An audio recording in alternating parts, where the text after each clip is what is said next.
Welcome to మెగా9. కొబ్బరి ఉత్పత్తిలో భారతదేశం ప్రపంచంలోనే మొదటి స్థానంలో ఉంది. అందులోనూ కోనసీమ కొబ్బరికాయలు చాలా ఫేమస్. సీజన్తో సంబంధం లేకుండా 365 రోజులు కొబ్బరి బొండాలకు మార్కెట్ ఉంటుంది. అయితే వేసవిలో మాత్రం కొబ్బరి సాగు చేసిన రైతులకు మంచి లాభాలు లభిస్తుంటాయి. అయితే ఇన్నాళ్లు తెలుగు రాష్ట్రాల్లో కోనసీమ కొబ్బరికాయలే అందుబాటులో ఉండేవి. కానీ తాజాగా తమిళనాడు కొబ్బరి ఉత్పత్తులు అందుబాటులోకి రావడంతో కోనసీమలో కొబ్బరి మార్కెట్లో స్తబ్దత ఏర్పడింది.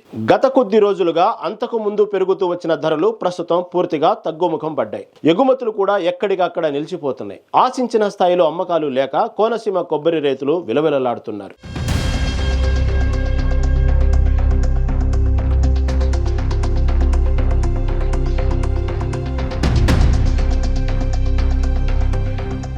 మన కోనసీమ కొబ్బరికాయలకు పక్కనే ఉన్న తమిళనాడు రాష్ట్రం పోటీ ఇస్తుంది. 4 నెలల తర్వాత అక్కడ పూర్తి స్థాయిలో పంట అందుబాటులోకి వచ్చింది. దాంతో దాని ప్రభావం లోకల్ గా ఉన్న మార్కెట్ ధర మీద పడింది. ఇతర రాష్ట్రాల వ్యాపారులు తమిళనాడు వైపే ఎక్కువగా చూస్తున్నారు. గత వారం కిందటి వరకు అక్కడ డిమాండ్ కి తగ్గ పంట లేకపోవడంతో కోనసీమలో గతంలో ఎప్పుడు లేని విధంగా ఆర్డర్లు వచ్చాయి. టన్ను కొబ్బరికాయలకు 60,000 వరకు ధర పలికింది. అయితే ఇప్పుడు 45,000కే ఇస్తామన్న కోనెనాథుడే కనిపించడం లేదు. పచ్చి కొబ్బరికాయల ధరలు పూర్తిగా పతనమయ్యాయి. టన్ను 14,000 నుంచి 10,000కి పడిపోయింది. పండగలు పర్వదినాలు లేకపోవడం కూడా మార్కెట్ పై ప్రభావం చూపుతుందని రైతులు చెబుతున్నారు.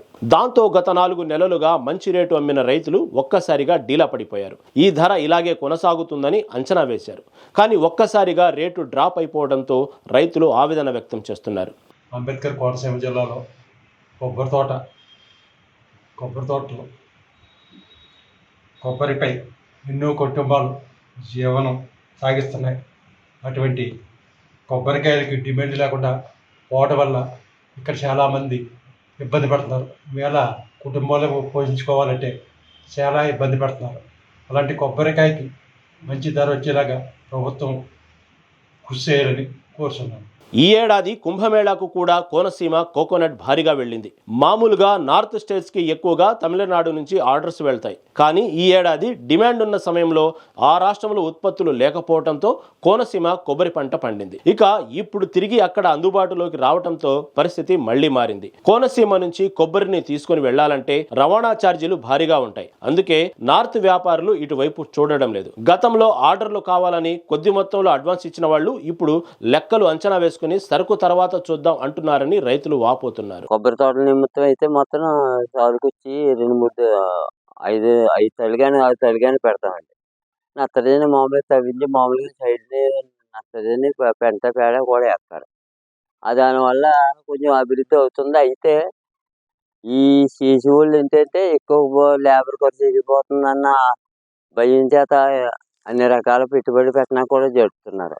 ఈ కారణం చేతనే చేసిన ఆ రోజుకి దింపు చేయాలని అనుకున్న కాయలు చూస్తుంటే మందం అంటున్నారు. అది దింపు చేసేవాళ్ళు ₹2 నూటికొచ్చి నూటికొచ్చి కాయకొచ్చి ₹2 అండి. ఖర్చులు చూస్తే లేబర్ ఖర్చు చూస్తే 800, 900 అవుతుంది. పెట్టుబడికి దానికి ఇంచుమించు సరిపోతుంది. ఇంక మిగిలిది ఏమి ఉండలేదు. దాన్ని బట్టి మీరు చేయాలన్నా ఏం చేయాలన్నా ప్రభుత్వం చేసుకోవాలి అంతే. కాయ ఉన్నప్పుడేమో రేటు ఉండదండి, రేటు లేనప్పుడు కాయ ఉంటుంది. అయితే ఏదేమైనా రైతుకి ఏ విధంగానే లాభం సమకూడటం లేదండి. మొత్తానికి కోనసీమ కోకోనట్ మార్కెట్ లో స్తబ్దత ఏర్పడింది. తమిళనాడు నుంచి ఉత్పత్తి భారీగా పెరగడంతో లోకల్ మార్కెట్ డీలా పడిపోయింది. ఈ ఏడాది మొత్తం ఇలాగే ఉంటుందనుకుని అంచనా వేసిన రైతులకు నిరాశ ఎదురైంది. లోకల్ గా ఉన్న మార్కెట్లలో ఆశించిన ధర రావడం లేదని రైతులు ఆవేదన వ్యక్తం చేస్తున్నారు. నా పేరు చిట్టిని రంగసాయి. ఈ రోజు కొబ్బరి తోటలో వచ్చేటప్పటికి మా కోనసీమ ప్రాంతంలో కొబ్బరి తోటలు ప్రసిద్ధి చెందినాయి. అయితే మా ప్రాంతంలో 1 ఎకరం కొబ్బరి తోట ఉన్న రైతుకి 10 నుంచి 20, 30 ఎకరాలు ఉన్న రైతుకి ధరల్లో చాలా వ్యత్యాసం ఉంటుంది. ఒక 500 కొబ్బరికాయ పడే రైతుకి, అలాగే పెద్ద రైతుకి ఒక కాయకు వచ్చి ₹2, ₹2.5 దాకా వ్యత్యాసం ఉంటుంది ఒక కాయకు వచ్చి. అలాగే ఖర్చు చూస్తే ఆ రైతుకి ఎంత ఖర్చు అవుతుందో ఈ ఎకరం అరెకరం ఉన్న రైతుకి కూడా అదే ఖర్చు అవుతుంది. దాంట్లో పెద్ద తేడా ఉండదు. అలా అయినప్పటికీ ట్రాన్స్పోర్ట్ ఖర్చు, ఈ ఖర్చులు ఎక్కువ అవుతున్నాయి. అలాగే దింపు తీసే వ్యక్తికి ₹2 అక్కడ, అలాగే తోటలోంచి బయటికి తేయడానికి అలా సాగుకారు పట్టుకెళ్ళేటప్పుడు కూడా ₹1.5 ఖర్చు అవుతుంది. అయితే కొబ్బరికాయ వచ్చేటప్పటికి ఏంటంటే సీజన్గా ఎక్కువ కొబ్బరికాయ పడేటప్పుడేమో రేటు తక్కువ ఉంటుంది, కాయ తక్కువ ఉన్నప్పుడేమో రేటు ఎక్కువ ఉంటుంది. అలాంటప్పుడు రైతుకి గిట్టుబాటు అవ్వలేని పరిస్థితి ఉంది. దీన్ని ప్రభుత్వం ఒకసారి ఆలోచన చేసి ఈ యొక్క వ్యత్యాసానికి వీళ్ళకి ఎగుమతి రంగంలో కానీ అలాగే ట్రాన్స్పోర్ట్లో కానీ రైతులకి సాగుకారులకి ఏమైనా ఒక సబ్సిడీ లాంటిది కానీ ఏదో పెడితే ఈ కొబ్బరికాయ వేరే చోటకి వెంటనే వెళ్ళేలాగా ఉంటే బాగుంటుందని నా యొక్క అభిప్రాయం.